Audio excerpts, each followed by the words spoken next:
안녕하세요. 저는 아들 하나, 딸 하나를 키우는 40대 워킹맘입니다. 저는 워킹맘이면서 동시에 이혼을 하고 혼자 아이를 키우는 싱글맘이기도 합니다. 자식들이 완전 어리진 않지만 그래도 이혼하고 저 혼자 아이들을 키운다고 하면 주변에서 힘들겠다는 얘기를 많이 하세요. 여자 혼자 몸으로 돈 벌고 아이들 키우는 게 쉽지 않겠다면서요. 그런 말을 들으면 가타부타 그간 사정을 길게 얘기하긴 싫어서 괜찮아요 정도로만 간단하게 대답하는데요. 사실은 괜찮은 정도가 아니라 오히려 훨씬 낫습니다. 보통은 이혼을 하고 나면 여자 쪽은 경제적인 부분 때문에 많이 힘들어 하잖아요. 맞벌이든 외벌이든 그간 남편이 벌어오는 돈이라는 게 있는데 그게 사라지는 거다 보니까 경제적인 부분 때문에라도 이혼을 못 하시는 분들도 꽤 많더라고요. 그런데 저 같은 경우는 경제적인 부분에 전혀 타격이 없었던 게요. 남편이 애초에 결혼 생활 동안 생활비를 준 적이 그리 많지 않기 때문입니다. 저는 결혼 기간 내내 맞벌이를 했었는데 남편이 벌어오는 돈이 별로 없다 보니 집안의 생활비는 늘 제 몫이었거든요. 남편이 저에게 생활비를 준 것을 기간으로 다 합치면요. 10년이 훨씬 넘는 결혼 생활 동안 1년이 조금 넘을까 말까 싶네요. 나머지는 제가 오롯이 다 벌고 책임지고 살았던 거죠. 그러니까 제 입장에선 이혼을 했어도 경제적인 부분에서 타격도 전혀 없는 데다 오히려 돈 까먹고 속만 썩이게 만들던 남편이란 작자까지 사라지니 더 나을 수도 있는 상황인 겁니다. 결혼 기간 동안만 해도 내 남편 돈 못 벌고 가장 노릇 못 한다고 주변에다 말하면 제 얼굴에 침 뱉기잖아요. 그래서 주변에는 암소리 안 하고 살았었고 그렇다 보니 제 주변 지인들은 제 남편이 되게 괜찮은 남자인 줄 알더라고요. 하지만요. 단언컨대 제 전 남편은 정말 최악의 인간이었습니다. 돈을 못 벌고 사업병에 걸려서 마음고생 진탕시키고 이런 건 다 둘째치고 인간 대 인간으로서 기본적인 신의와 믿음까지 저버렸던 인간이거든요. 최악의 남편이었던 제 전 남편과의 이야기를 해보려고 합니다. 저희 남편은 소위 말해 사업병 말기였습니다. 시댁이 원래는 형편이 그렇게 어렵지 않았고 평범했었다는데 아들 사업자금 대주다가 돈을 상당히 많이 날려먹고 시부모님 노후자금까지 날려먹은 상황이었죠. 결혼 전에는 그런 남자인지 몰랐냐고요?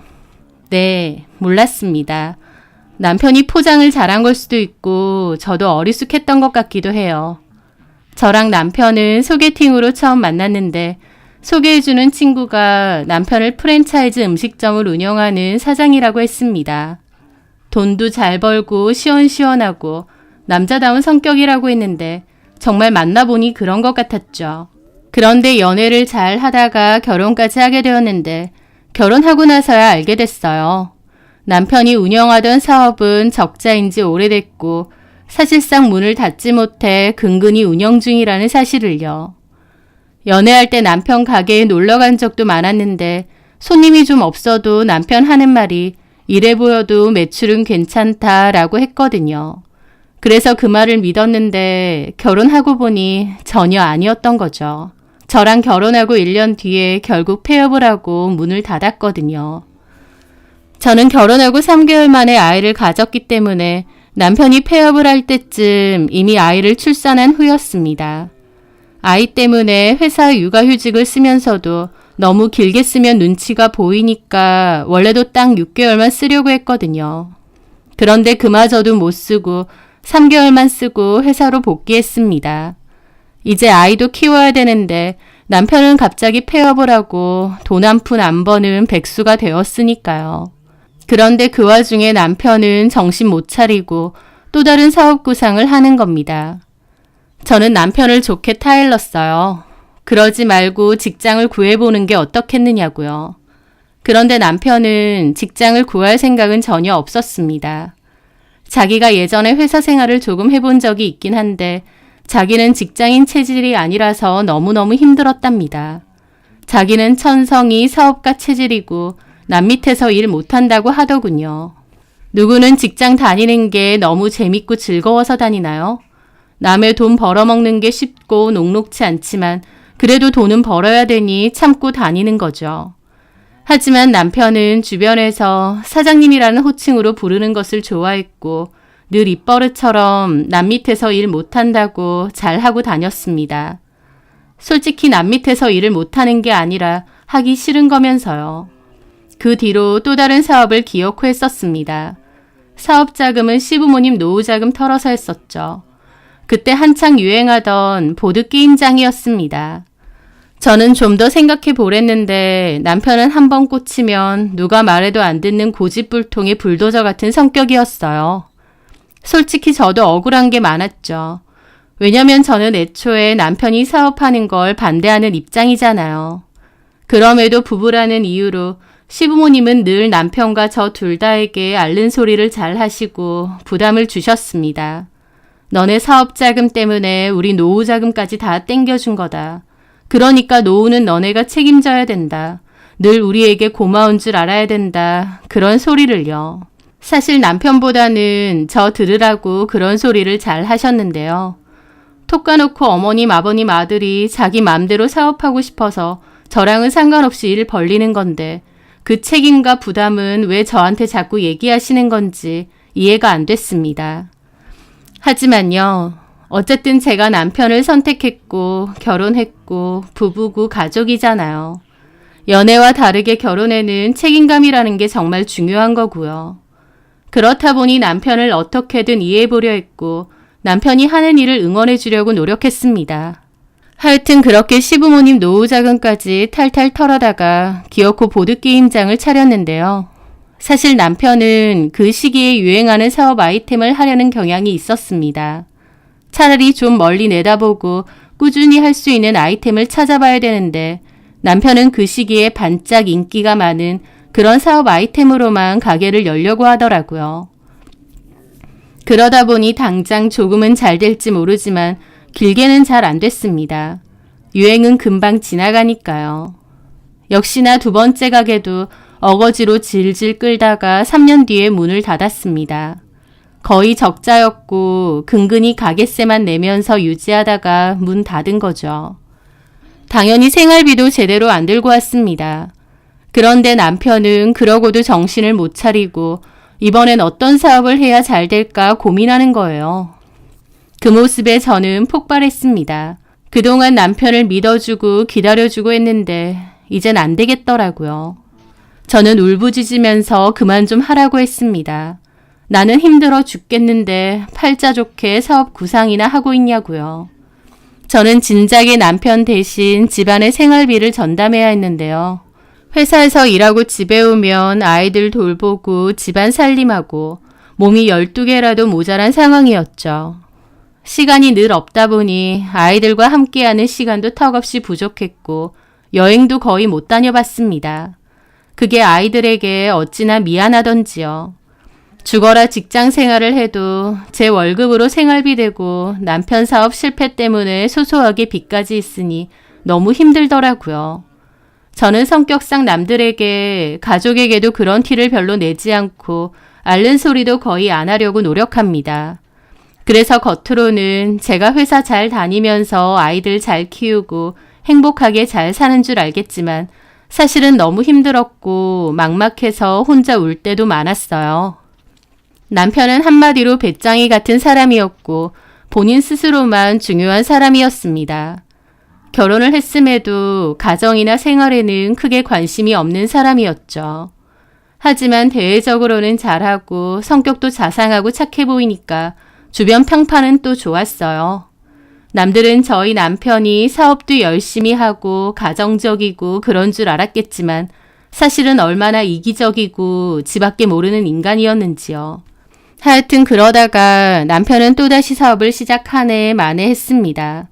저는 이제는 더 이상 안 된다고 차라리 그냥 가만 있으라고 단호히 그랬어요.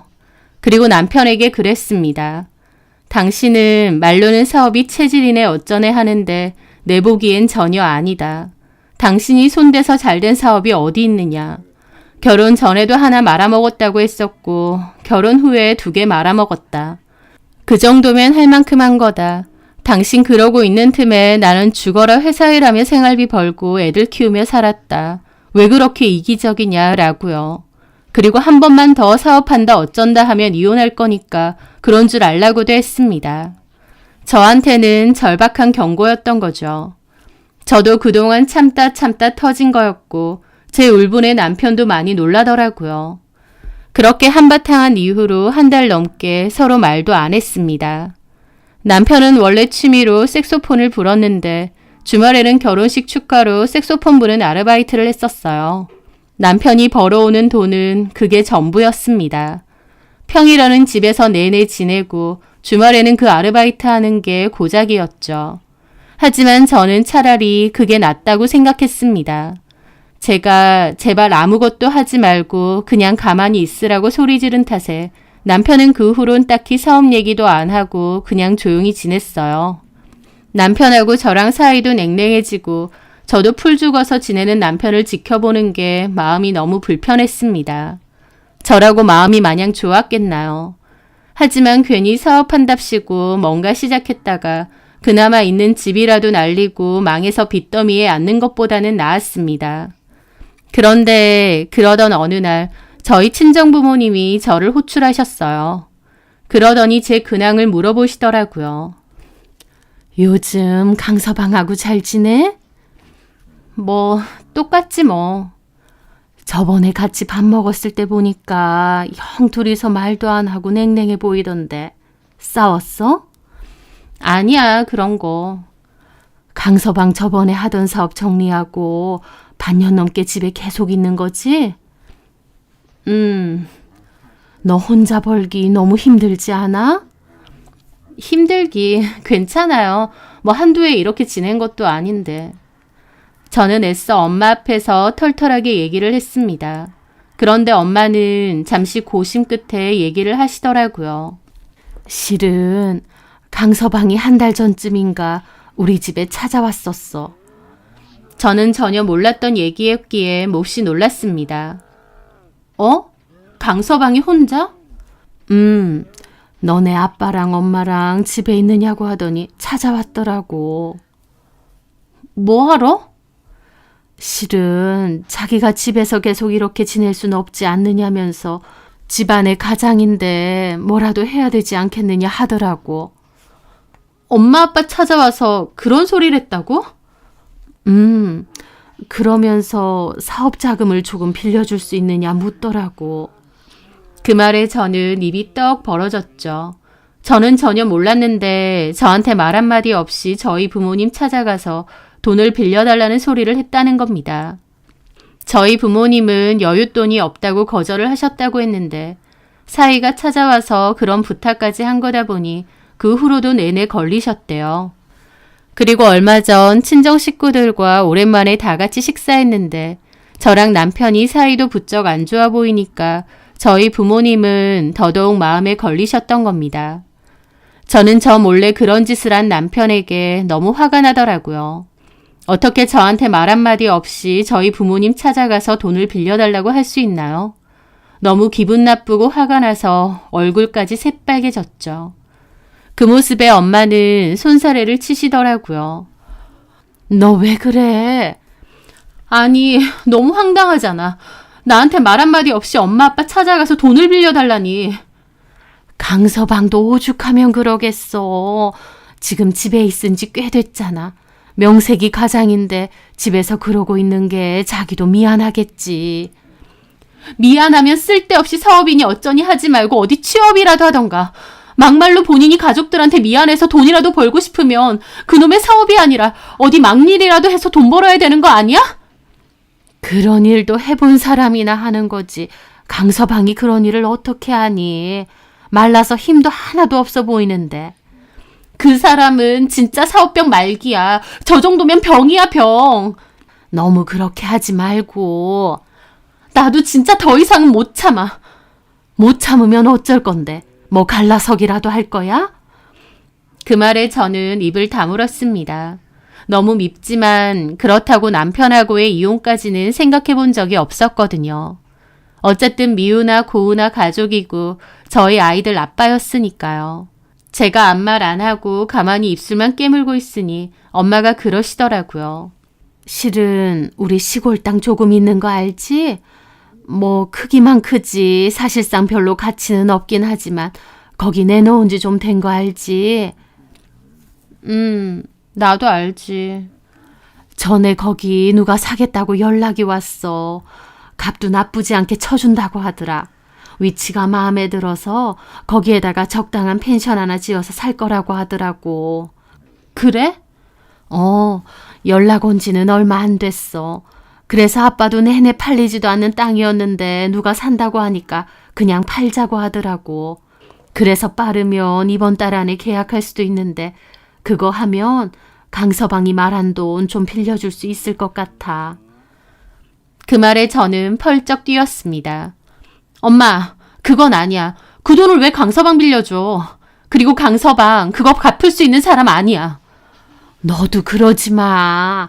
네 남편 네가 믿어줘야지. 네가 먼저 나서서 무시하고 그러면 안 돼. 엄마, 내가 오죽하면 이러겠어? 그 인간이랑 10년 가까이 살았는데 결혼하고 사업을 2번이나 말아먹은 사람이야. 그런 사람한테 돈을 빌려준다고? 절대 안 돼. 나나 니네 아빠가 보기엔 강서방 일도 정말 열심히 하고 비록 망했어도 가게 관리도 능숙하게 잘하고 그러던데 뭐.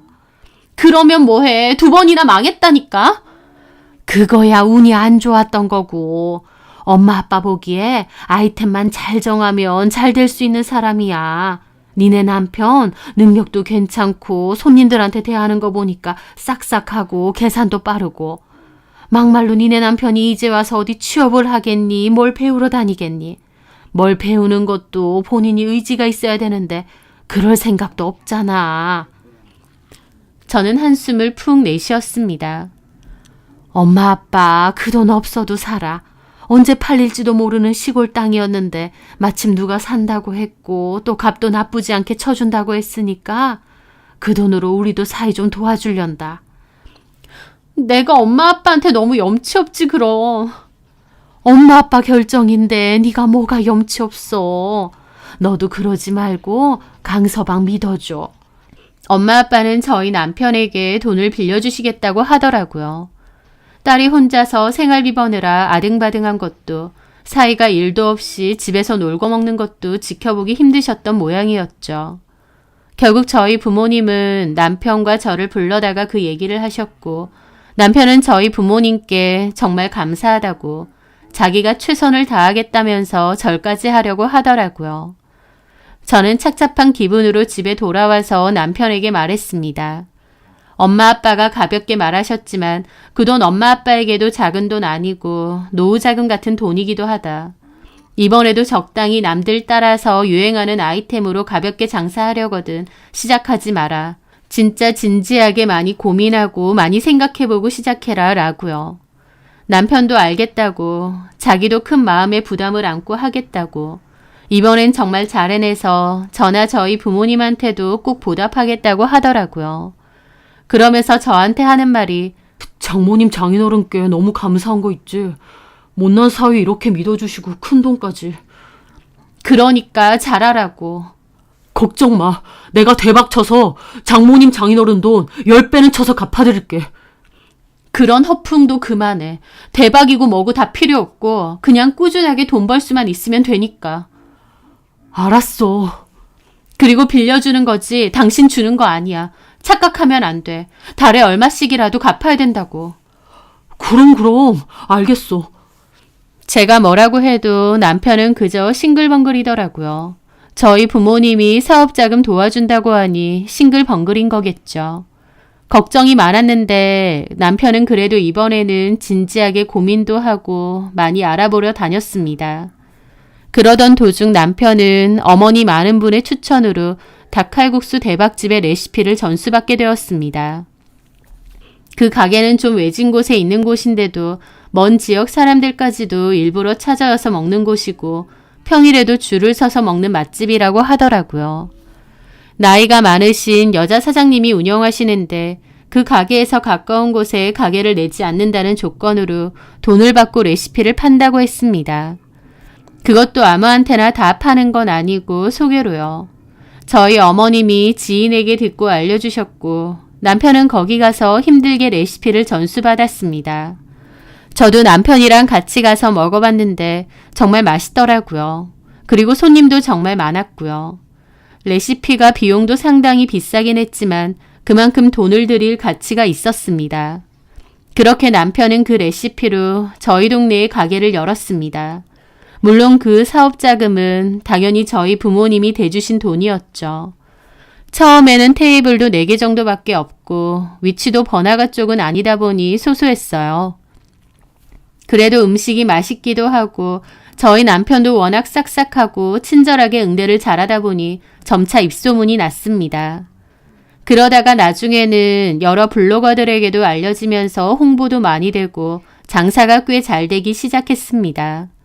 남편은 장사가 잘 되니까 1년 정도 뒤에 같은 건물에 있는 3배 정도의 크기 매장을 계약해서 옮겼고 손님도 더 많이 받게 되었습니다. 장사가 잘 되면서 직원들도 하나둘씩 고용하기 시작했죠.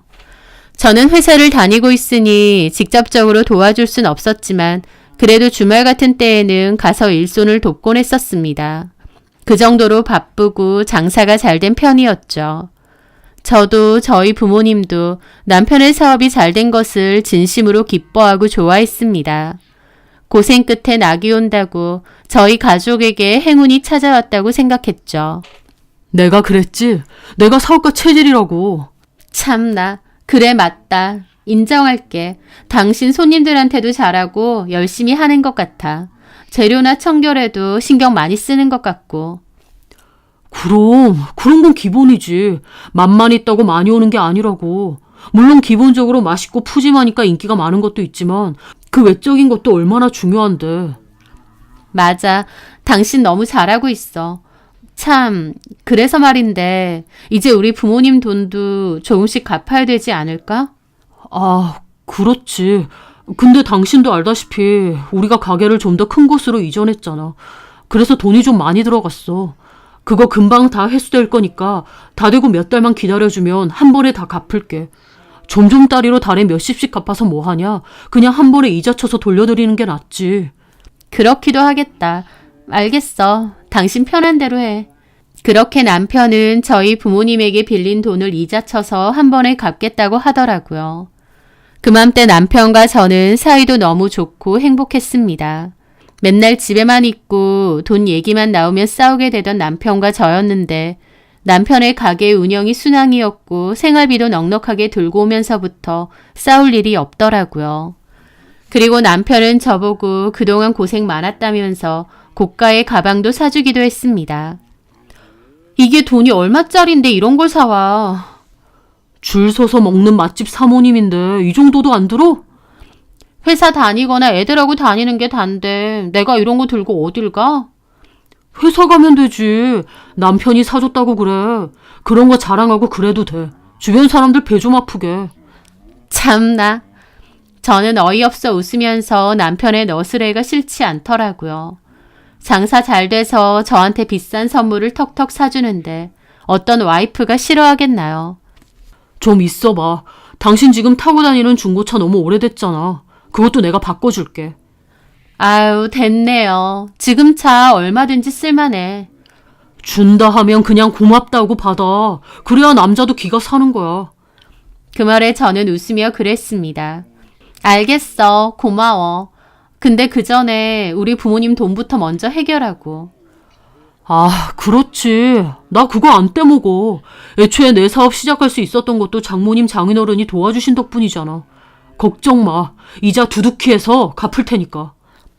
그래, 알겠어. 저는 남편이 약속한 대로 조만간 이자까지 좀 넉넉하게 쳐서 저희 부모님에게 빌린 돈을 돌려드릴 줄 알았습니다. 그런데 갚으라는 돈은 안 갚고 언젠가부터 남편은 달라지기 시작했습니다. 장사가 잘 돼서 갑자기 바람이라도 들은 건지 골프를 좀 배우겠다면서 골프 연습 다니고 영업시간인데도 직원들에게 맡기고 친구들하고 어울려 다니고 술 약속이 잦아지면서 집에도 잘 안 들어왔습니다. 가끔 시간 나서 아이들하고 어디 가자고 약속을 해놔도 술 먹고 와서 늦잠 잔다고 핑계를 대며 안 가기 일쑤였죠. 게다가 제 귀에 이상한 얘기도 심심찮게 들려오기 시작했습니다. 제 친구의 동생이 대학생인데 아르바이트 자리가 필요하다고 해서 남편 가게에서 일할 수 있게끔 알바 취업을 시켜줬거든요. 그런데 어느 날 제 친구가 전화가 와서 저한테 뜬금없는 얘기를 하는 겁니다. 야, 지희야. 내가 지금 너한테 톡 하나 보냈거든? 너 지금 봐봐. 무슨 톡인데? 사진인데 하여튼 봐봐. 그렇게 친구가 보낸 사진을 확인해 보았습니다. 그런데 그 사진은 뜬금없게도 유정 씨의 사진이었어요. 유정 씨가 누구냐면 남편 가게에서 일하는 20대 중반의 알바생입니다. 어느 분위기 좋은 카페에서 찍은 사진을 카톡 프로필 사진으로 해놨더라고요. 그런데 제 친구가 뜬금없이 유정 씨의 그 프로필 사진을 캡처해서 저한테 보낸 거예요.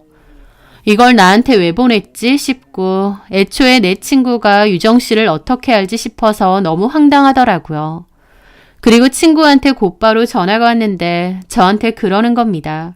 사진 봤지? 걔 너 아는 사람이지? 유정 씨라고 우리 남편 가게 알바생인데? 근데 네가 유정 씨를 어떻게 알아? 이 사진은 뭐고? 내 동생이 니네 가게에서 알바하잖아. 그렇지. 그래서 직원들끼리 서로 카톡 친구래. 그런데 그 직원들 사이에서 난리가 났다더라. 왜? 너 사진 제대로 안 봤어? 그 여자 사진에서 유리에 비친 거 안 보여? 라는 겁니다. 저는 그 말에 뭐지 생각을 하며 다시 친구가 보내준 그 사진을 봤어요. 그리고선 깜짝 놀랐습니다. 사진 속의 유정 씨 옆에는 유리가 있었고 그 유리에는 사진을 찍어주는 누군가 비쳐 있더라고요. 엄청 선명하진 않지만 그래도 사람이 비쳐 있었는데 확대를 해서 보니 다름 아닌 제 남편인 겁니다. 제 남편이 웃으면서 유정 씨 사진을 찍어주고 있는 모습이 유리에 비춰져서 찍힌 거예요. 가게 직원들이 이걸 알게 되고 자기들끼리 난리가 났답니다. 유정 씨랑 사장님이랑 그렇고 그런 사이 아니냐고요. 저희 남편이 30대 후반이고 유정 씨는 제가 알기론 20대 중반 정도로 알고 있는데 나이 차가 10살이 넘는데 두 사람이 그렇고 그런 사이라고? 너무 황당한 소리더라고요. 하지만 그 사진은 아무리 봐도 제 남편이 맞았습니다.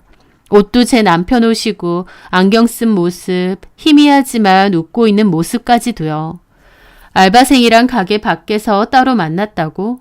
같이 카페 가고 사진 찍어주고 이런 사이라고? 너무 충격이더라고요.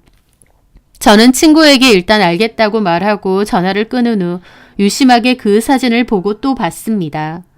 몇 번을 봐도 제 남편이 맞았어요. 실루엣이 정확하진 않아도 제가 제 남편을 몰라보겠나요? 내 남편이 맞구나 깨달은 순간 단전에서부터 분노가 끓어오르더라고요. 남편은 가게 알바생과 바람을 피고 있었다는 것을 깨닫게 된 겁니다. 너무 화나고 배신감 느껴지고 어쩔 줄을 모르겠더라고요. 저는 그날 속이 터질 것 같은 기분으로 남편에게 따졌습니다. 남편은 황당해하면서 처음에는 자기가 아니라고 우겼어요. 이게 어딜 봐서 자기냐면서 저더러 코미디 찍느냐는 소리까지 하더라고요. 자기는 그 알바생이랑 그런 사이가 아니라면서 이 알바생이 남자친구가 있다는데 그 남자친구가 자기랑 비슷한 외모인 것 같다는 소리까지 했습니다. 자기가 절대 아니라고 펄쩍펄쩍 뛰더라고요. 솔직히 100% 믿기지는 않았습니다. 제가 보기엔 남편이 맞았거든요. 그런데 남편 말을 그냥 믿어주고 싶었습니다. 왜냐면 남편이 정말 저를 배신하려 했다는 사실을 인정하고 싶지 않았거든요. 남편도 자기가 아니라고 이건 말도 안 된다며 박박 우겼고 저는 일단은 알겠다고 하고 넘어갔습니다. 너무 깨림칙하지만 너무 찜찜하지만 그래도 남편이 저토록 아니라고 하니 넘어가야겠다 생각했어요. 저한테는 제 가정이 너무 중요했기에 흐린 눈으로 못 본 척 그냥 지나가려 했던 것 같습니다. 하지만 그 일이 있고 2달도 안 돼서 돌연 남편은 갑자기 이혼을 요구하더라고요. 이혼을 원하는 이유가 저 때문이랍니다. 결혼 생활 내내 돈 때문에 자기를 무시하고 구박했다고 하면서 저 때문에 너무 서럽고 힘들었다면서 저랑 이혼하고 싶다는 겁니다. 남편이 저한테 이혼 소리를 하며 원망을 퍼붓는데 솔직히 이게 무슨 개소린가 싶더라고요. 10년 동안 제대로 된 생활비도 안 벌어오고 사업 말아먹고 그렇게 나를 힘들게 했을 때도 그래도 남편이라고 그래도 부부라고 속으로 참고 삭히고 저 혼자 악착같이 일하고 아이들까지 키우면서 살았는데 이제 와서 남편은 제가 지를 개무시하고 구박했답니다. 남자로서 자존심이 너무 상했고 오래전부터 이혼을 생각했다는 거예요. 저한테 그동안 고마웠다고 가방 선물해 줄 땐 언제고 이제 호강시켜 준다고 할 땐 언제고요. 저는 누구 마음대로 이혼이냐, 내 사전에 이혼은 없으니 그런 말도 안 되는 소리 하지 말라고 했습니다. 그런데 남편은 불도저 같은 사람이고 고집이 새심줄보다 질긴 인간이거든요. 그때부터 작정한 듯 집요하게 이혼을 요구하는 겁니다. 그 인간은 이미 저랑 이혼을 결심한 것 같고 절대 물러날 생각이 없어 보였어요. 저는 기가 막혔죠. 사업병에 걸린 당신을 여태까지 참아준 건 난데 이제 와서 어떻게 나한테 이혼 요구를 하느냐 기가 막힌다고요. 하지만 남편은 저에게 이혼을 끊임없이 요구하고 나중에는 시부모님까지 저한테 이혼해주라고 하고 사람 미치게 피를 말리더라고요. 그리고 그쯤 되니 알겠더라고요. 저한테 이토록 집요하게 이혼을 요구하는 데는 분명 이유가 있을 건데 그 이유가 아마도 그 알바생 이유정이라는 것을요. 증거는 없었어도 남편이 이유정 때문에 이혼을 요구한다는 것은 확신했습니다. 그래서 따졌죠. 죽어도 아니라고 하더니 너 사실 이유정하고 바람났지? 그래서 나한테 이혼해달라고 이렇게 닥달하는 거지? 무슨 뜬금없이 유정이 얘기를 꺼내. 걔는 아무 상관없어. 퍽이나 상관없겠다. 조카뻘 되는 애랑 그러고 싶니? 언제부터야? 그년이랑 언제부터야? 나는 이유정하고 아무 사이도 아니야. 당신 이러는 거 완전 의부증이고 병이야. 병원에나 가봐. 저는 너무 분통 터지더라고요.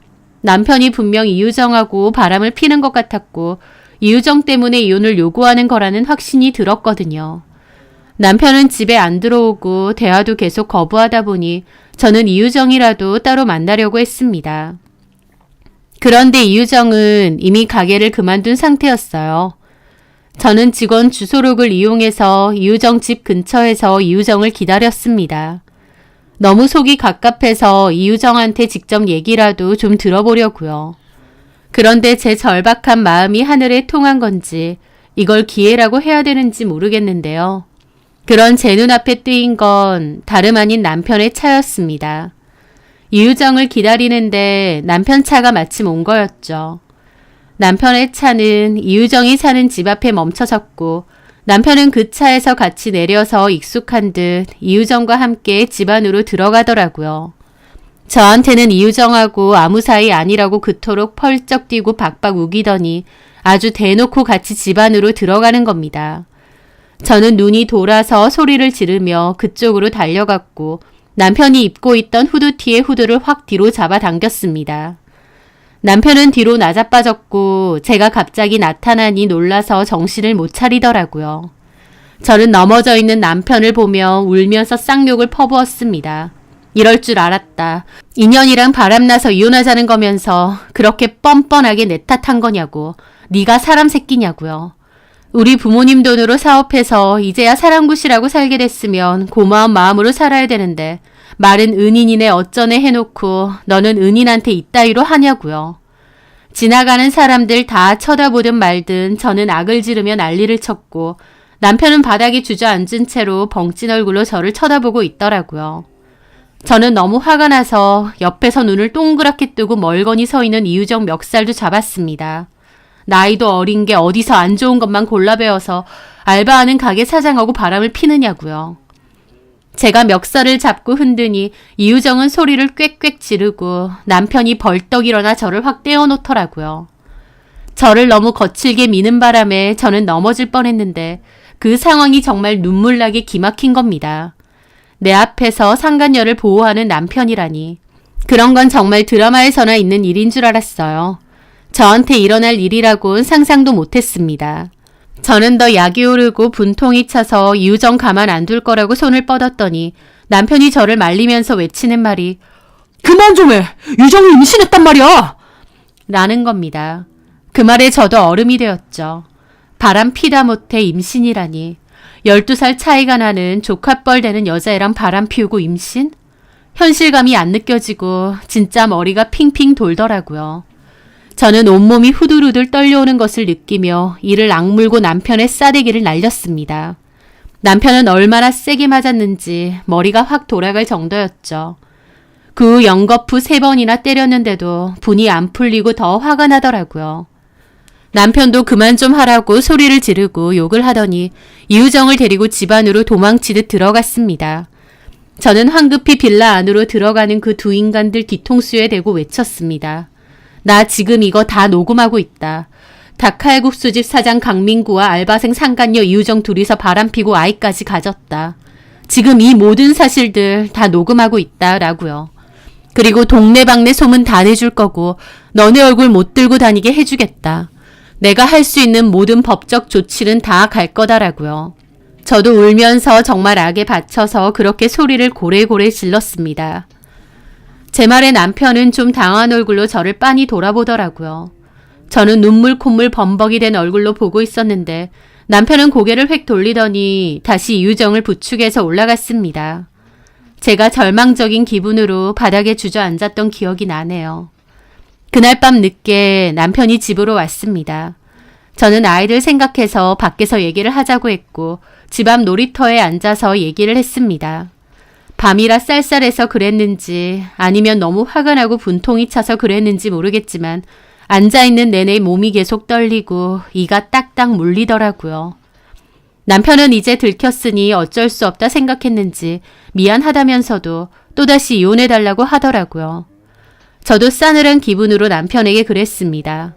너같이 더러운 짓 일삼고 기본적인 의리도 없는 인간하곤 나도 같이 더 이상 살고 싶지 않다고. 근데 네가 원하는 게 이혼이라면 절대 안 들어줄 거라고요.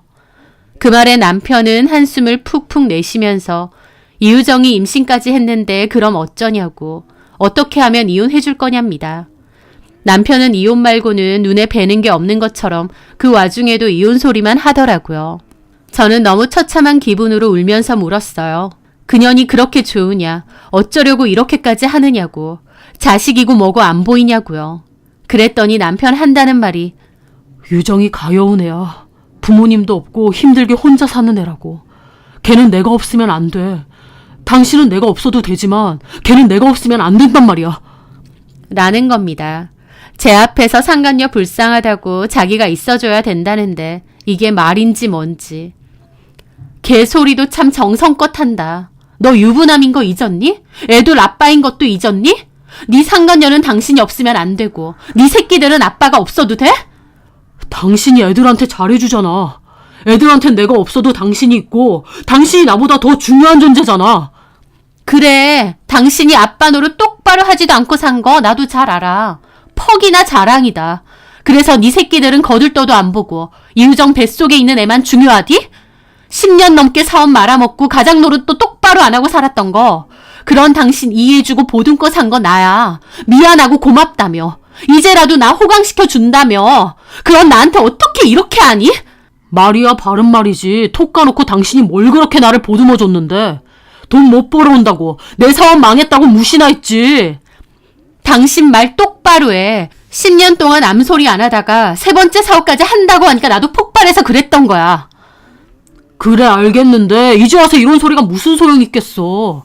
어쨌든 당신하고 내 사이는 깨졌고 돌이킬 수 없어. 당신도 나 같은 놈하고 더 이상 못 살 거 아니야. 지금 가게 장사 좀 잘 된다고 사람이 이렇게까지 변하니? 와, 진짜 무섭다 무서워. 그래, 나도 너랑 안 살아. 내가 원하는 거? 이 집 내놔. 그러면 이혼해줄 테니까. 그 말에 남편도 놀라더라고요. 그 집은 처음 결혼할 때 시댁에서 많이 보태준 집이고 남편 단독 명의였거든요. 뭘 놀래? 정당하게 요구하는 건데. 우리 결혼 생활 10년 넘었고 그동안 당신은 돈 제대로 안 벌어오고 내가 생활 책임지고 살았어. 법적으로 가도 재산 분할 최소 반 이상은 무조건 내 거로 나와. 나는 애들 키우고 살아야 되고 너는 그년한테 정신 팔려서 그년하고 살면 되니까 이 집은 내놔. 그럼 그토록 원하는 이혼 해줄 테니까. 그리고 우리 부모님한테 빌린 돈도 당장 갚아. 안 갚으면 법적인 조치 취할 거니까. 제 말에 남편은 아무 말이 없어지더라고요. 무슨 앵무새처럼 이혼 요구할 땐 언제고 집 내놓으라니까 가만히 있는 것도 웃겼죠. 저는 남편에게 당신과 그년 상대로 위자료 소송도 청구할 거라고 어디 두고 보라고 했습니다. 내가 할 수 있는 모든 법적인 조치는 다 할 거고 얼굴 못 들고 다니게 소문도 다 낼 거라고 했어요. 솔직히 그 말은 반은 진심이고 반은 아니었습니다. 저희 아이들도 학교 다니고 저도 직장 생활 하는데 어떻게 소문을 동네방네 내고 다니겠나요? 다만 심정적으로는 내가 그 정도로 억울하고 분했다는 거죠. 그리고 내가 개망신 당하는 한이 있어도 그렇게 하고 싶은 마음도 있었고요. 그런데 남편은 그 후 일주일도 안 돼서 마음을 정했는지 저한테 집 줄 테니 이혼해달라고 하더라고요. 그 집은 대출도 없고 결혼 생활 동안 집값도 꽤 오른 편이었거든요. 그래서 집값이 적지 않았는데도 남편은 그 집을 포기하면서까지 이혼을 해달라고 하더라고요.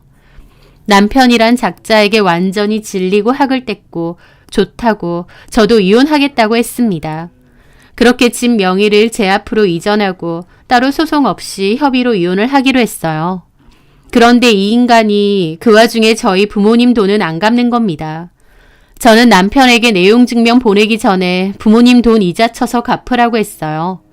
그랬더니 남편은 그 집 받았으면 그걸로 퉁치면 되지 무슨 돈을 따로 받느냐면서 그 집이 얼마짜린데 빌린 돈을 따로 받겠다고 하느냐면서 저더러 도둑놈 심보라고 하는 겁니다. 저는 그 말에 완전 폭발해서 제가 아는 모든 쌍욕을 다 퍼부은 것 같습니다. 지 앞가름 못하고 마누라한테 빌부터 사는 거 우리 부모님이 안타깝게 생각해서 사업자금 빌려준 거다. 그래서 네가 지금 그 돈으로 먹고 사는 거고 결국 그년하고 불륜질까지 한 거 아니냐. 네가 돈 한 푼 없었어도 그 어린 기집애가 너랑 놀아놨겠느냐. 아무리 사람이 화장실 들어갈 때와 나올 때 다르다지만 너는 사람 새끼가 아니라고 그랬죠. 그랬더니 남편도 저한테 욕을 퍼부으면서 욕심이 드글드글 하다고 더럽고 치사해서 돈 준다면서 소리를 지르더라고요. 그러고 나서 한두 차례 더 입씨름 끝에 저희 부모님 계좌로 돈 붙였고 니네 부모 돈 돌려줬고 우리 사이의 계산은 모두 끝났다. 이렇게 보냈더라고요. 그 문자 보는데 진짜 피가 거꾸로 솟고 화병 때문에 꼴딱꼴딱 넘어갔었죠. 하여튼 남편과 저는 정말 안 좋게 끝이 났습니다. 10년 넘는 결혼 생활을 했고 가장 노릇 제대로 못한 남편을 그래도 믿어준 조강지처인 저에게 참 끝까지 너무하더라고요. 아직도 그때를 생각하면 속이 갑갑해져 올 정도로 더럽게 싸우고 끝을 냈었습니다. 집 받고 부모님한테 빌려준 돈도 다 돌려받았지만 배신당하고 이혼했다는 생각에 한동안은 너무 약이 올라서 정말 힘들었습니다. 하지만 사람은 적응의 동물이라고 그 후 어느 정도의 시간이 지나고 어느 정도 익숙해지니까 괜찮아지더라고요. 남편과 이유정만 생각하면 자다가도 벌떡벌떡 일어날 정도로 화가 나면서도 또 억지로라도 생각 안 하려고 하고 제 인생과 아이들에게만 집중하며 사니까 또 괜찮았습니다. 그런데 시간은 흘러 이혼하고 2년 반 정도 지났을 때였습니다. 전 남편은 이혼 후 완전히 연락을 끊었고 아이들 면접 교섭도 제대로 오지 않았거든요. 그나마 양육비는 보냈기 때문에 저도 상관은 없었습니다. 그런데 그 양육비를 몇 개월간 안 보냈고 제가 양육비 보내라고 연락해도 받지도 않더라고요. 법적으로 처리할 거다라고 문자를 보내도 그 문자마저도 읽지를 않고요. 그 부근으로 가지는 않았지만 소문의 가게는 여전히 잘 되는 것 같은데 지 새끼들 양육비도 안 보내나 싶어서 너무 화가 나는 겁니다. 고민 끝에 전 남편의 가게 부근으로 직접 가보게 되었습니다. 그 전까진 일부러라도 그 근처를 안 갔거든요. 그러다 따지려고 작정하고 간 거죠. 그런데 저는 좀 놀랐던 게 분명 외관은 똑같이 전 남편 가게인데 카운터에는 처음 보는 남자가 있는 겁니다. 그 남자는 마치 그 가게 사장처럼 카운터를 보며 계산을 하고 있었는데 가게 안을 둘러봐도 전 남편은 전혀 안 보이더라고요. 저 사람은 누구지 싶었고 또 궁금하기도 했습니다. 결국 고민 끝에 안으로 들어가 보게 되었죠. 어서 오세요. 안녕하세요. 혹시 여기 사장님이신가요? 네, 제가 여기 사장인데 누구세요? 여기 언제 사장님이 바뀌었나요? 왜 그러세요? 혹시 전 사장님하고 아시는 분이세요? 네. 어떻게 하시는 분이신데요? 저는 잠깐 망설이다가 말했습니다. 실은 이혼한 전처인데요. 양육비 문제 때문에 얘기할 게 있어서 왔는데 그 말에 그 사장님도 놀라시더라고요. 그러시구나. 전 사장님하고 연락이 전혀 안 되나요? 네, 아예 두절이 돼서 찾으러 왔더니 언제 이 가게를 인수하신 건가요? 지금 한 8개월 정도 됐나 그래요. 저도 이 동네에서 다른 식당 있던 사람인데 전 사장님이 목돈 필요하다고 이 가게를 급하게 판다길래 제가 넘겨받았어요. 그러시구나. 그럼 전 사장님 근황은 아예 모르시나요? 그게 저도 여기 부근에서 장사를 오래 했던 사람이다 보니 이 인근 상인분들하고 친하기도 하고 그래서 들은 얘기는 꽤 되는데 들은 얘기요? 그게 뭔데요? 저도 주위에서 들었는데 여기 전 사장님이 가게 알바생하고 바람나서 본처 쫓아냈다는 말은 익히 들었거든요. 라고 하시더라고요. 그 소문의 당사자가 저였기 때문에 좀 민망한 기분도 들었습니다. 또 엄밀히 제가 쫓겨난 건 아니지만 어쨌든 저와 남편의 이혼 스토리가 그 주변 일대에서 소문이 난 모양이었죠. 그런데요? 그러고 그 알바생이라는 여자가 임신도 했었던 모양이고 결국 그 알바생 여자가 이 가게 안주인 노릇하며 지냈다는 건 알고 있거든요. 근데 알고 보니 그 알바생이라는 여자가 처녀가 아니고 따로 애가 있는 유부녀였다네요. 그건 모르셨죠? 네? 저는 이건 또 뭔 소린가 했습니다. 이유정이 사실은 애가 있는 유부녀였다는 거예요. 애가 둘이나 있는 여잔데 제대로 이혼도 안 하고 집만 나와 있었다나 봐요. 그 여자 수소문해서 찾아온 전 남편이 가게 때려 부수고 한바탕 난리 났었죠. 그 여자가 집에서 나왔든 어쨌든 법적으로는 부부인데 바람핀 거니까요. 그 알바생 남편이란 사람이 너무 난리를 치는 바람에 경찰까지 와서 이 주변에서는 꽤나 시끌시끌했었는데 하여튼 그 남편이란 사람이 이혼은 계속 안 해주고 전 사장님한테 상간소송만 계속 했었다더라고요. 주변에 소문도 안 좋게 내면서 손님도 많이 떨어지고요. 결국 돈 크게 주고 이혼 협의했다고 하더라고요. 그런데 이혼하고 나서 뒤에 그 바람난 알바생이 전 사장님 이름으로 사채빚을 엄청 지고 도망갔다고 하는 거예요. 네? 사채빚이요? 이유정이 유부녀였다는 걸 속인 것도 모자라 남편 명의로 사채빚까지 땡겼다는 겁니다. 네, 결국 그 사채빚 때문에 전 사장님이 이 가게 저한테 넘긴 거잖아요. 한동안 사채업자들도 여기 드나들고 그래서. 이 부근 사람들은 모르는 사람이 없는데 정작 전처분께선 전혀 못 들으셨나 봐요. 그분이 전해주는 말 한마디 한마디가 경악 그 자체였습니다. 이혼 후 그 어린 알바생이랑 결혼하고 아이도 낳고 잘 먹고 잘 살 줄 알았어요. 원래 나쁜 인간들이 더 잘 산다고도 하잖아요. 그런데 아니었습니다. 남편은 정말 처참할 정도로 배신당하고 바닥으로 내리꽂혔더라고요. 그 얘기를 들었을 때 등줄기에서 소름이 얼마나 돋던지요. 정말 놀라운 전 남편의 근황이었던 거죠. 가게가 잘 된 게 전부 지 덕인 줄 알고 가족들 배신 때렸던 전 남편의 최후는 처참 그 자체였습니다. 본인이 쓰지도 않은 사채빚을 정리하느라 처음으로 성공했던 가게마저 헐값에 넘긴 거니까요. 그 얘기를 듣는데 놀랍긴 하지만 불쌍하다던가 안 됐다던가 하는 생각은 전혀 들지 않았습니다. 한때 부부로 같이 살기까지 했던 사람인데도 말이죠. 진짜 쌤통이다 싶기까지 한 거예요. 요즘 사람들 줄임말로 스불제라는 말이 있다더군요. 스스로 불러일으킨 재앙이라는 말을 줄인 단어라고 합니다. 남편은 최소한의 의리와 신의를 저버리고 스스로 재앙을 불러일으킨 거예요. 사람에겐 인생에 있어서 어떤 기회가 오게 되는데 남편에게 그 가게의 성공은 많지 않은 기회 중 하나였을 겁니다. 그 가게가 성공함으로써 자기를 믿고 지켜봐준 가족들에게 보답을 하고 더 행복하게 살 수도 있었겠죠. 하지만 남편은 배신을 선택했습니다. 그리고 그 결과는 아주 참담했고요. 본인이 스스로 부른 재앙이니만큼 그 감당도 본인 스스로가 해야 될 겁니다.